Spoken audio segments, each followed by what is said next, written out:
You need a meaningful life. It's not optional, because that combats the suffering. And more than that, if you lead a meaningful life, which means to adopt responsibility, almost inevitably, you actually make things better.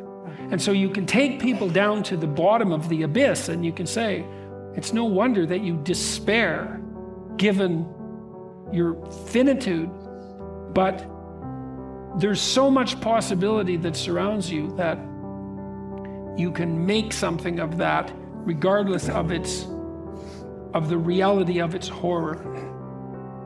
And you do that with responsibility. And people understand that.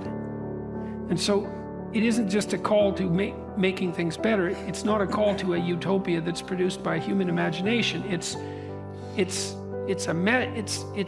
the insistence that without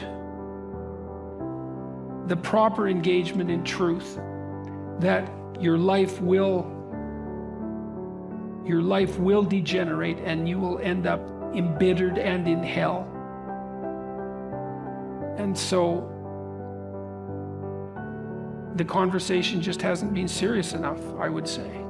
And that's especially bad for young people. You know, one of the things I tell young people all the time, I'm not a very typical psychologist in this regard, because psychologists like to pat people on the head and say, you're all right the way you are. I talked to Bishop Barron a while ago, and he said that the Catholic priests were trained in the 1960s to kind of be accepting, you know, humanistically. You're okay the way you are, you know. And that's such rubbish. It's like, not only are you not okay the way you are, you don't think that anybody else is okay the way they are either. And you don't think your children are okay the way they are. Like, you love them and all that, but you don't want them to stay 3 years old their entire life. You want them to expand and improve and become who they are. And so instead of telling young people that they're okay the way they are, I tell them that, and it's a terrible message for them if they're desperate. You know, so let's say 10% of the people in my audience are young, maybe they're young men, just for the sake of argument, and they're like not in good shape. They don't have any goals. They're drinking too much. They're watching pornography all the time. They've got no aim. They've got no structure in their life, and they're just bloody miserable. And the misery is twisting them into malevolence, because enough misery will absolutely do that to you. And then what are you going to do? And come along and say, well, you're okay the way you are? It's like, that's the last thing they want to hear. It's like, get your damn act together. You know, you got things to do, and they're going to be difficult. And that there's an echoing Christian message in there, I would say, which is you pick up the weight of your suffering voluntarily, and you walk uphill with it. And that not only gives you the meaning that you need in your life to stop you from degenerating in a dangerous manner, but it actually makes things better. And so that all has to be part of it. Like, I believe in human ingenuity. I think we can solve all the problems that beset us. But it can't just be, it has to be more than we can enhance material well-being, which is what it tends to be now. It's not enough. Life is hard. It's a crucifixion. That's right. And so it's no wonder they think that. It's like, okay, fine. First of all, we're going to take it seriously. Yeah, you're suffering and adrift, and you have your reasons. So you take those reasons seriously, and you say, despite that, there's more to you than you think. And you know that too, because you upbraid yourself for not manifesting it. And you say to people, well, I ask people, for example, well, who do you admire? Because that instinct for admiration is part of the instinct for imitation. It's like, who do you admire? You admire people who are completely irresponsible? You admire people who can't take care of themselves? They can't even take care of themselves. Here's the most admirable person. Completely useless to themselves, maybe even counterproductive. Just a bloody catastrophe for their family, and like a social danger. Like, no one admires that. No one admires that. It's like you start minimally. Can you take care of yourself? At least that'd be the first thing. And then is there enough to you so that maybe someone else could rely on you now and then? And maybe a number of people, maybe your family. You could be a You could be the glue that holds them together and mends them. And then maybe there could be more to you than that. Maybe you could be someone for your community, and God only knows how far you could go with that.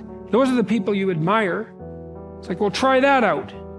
See what happens. And start locally. Carl Jung said, this is one of my favorite Carl Jung quotes. He said, modern man does not see God because he will not look low enough. I really like that. And so, I've been telling the people that I talk to the same thing. It's like, you have a certain amount of potential within your grasp. You may find what you have contemptible because you're not in a position of power. This modicum of possibility that's been granted to you is beneath you. And so you do nothing with it. And so you get nothing from it. You take that seriously. You do the small things you can, the humble things that you can to put yourself together in those tiny, embarrassing ways that are real. And if you do that enough, you'll fortify yourself, and that will work. And one of the things that's been unbelievably heartening to me, it's ridiculous, really.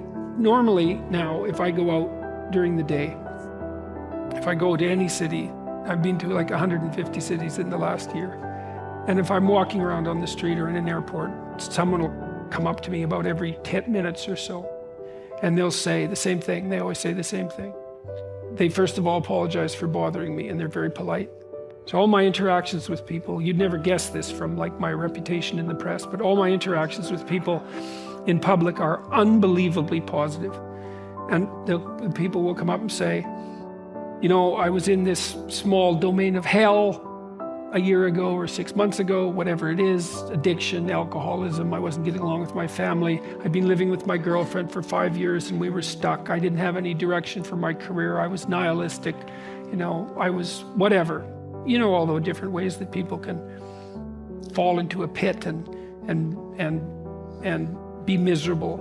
He said, I read your books or I watched your lectures and I decided I was gonna try to put my family together.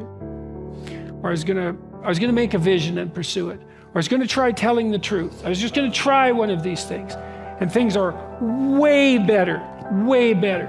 And sometimes it's a father and a son, or sometimes it's a son and a daughter, or it's a girlfriend and a boyfriend, and the girlfriend's very happy usually because her boyfriend is straightened up substantially, and maybe they're getting married and like he's half civilized at this point. But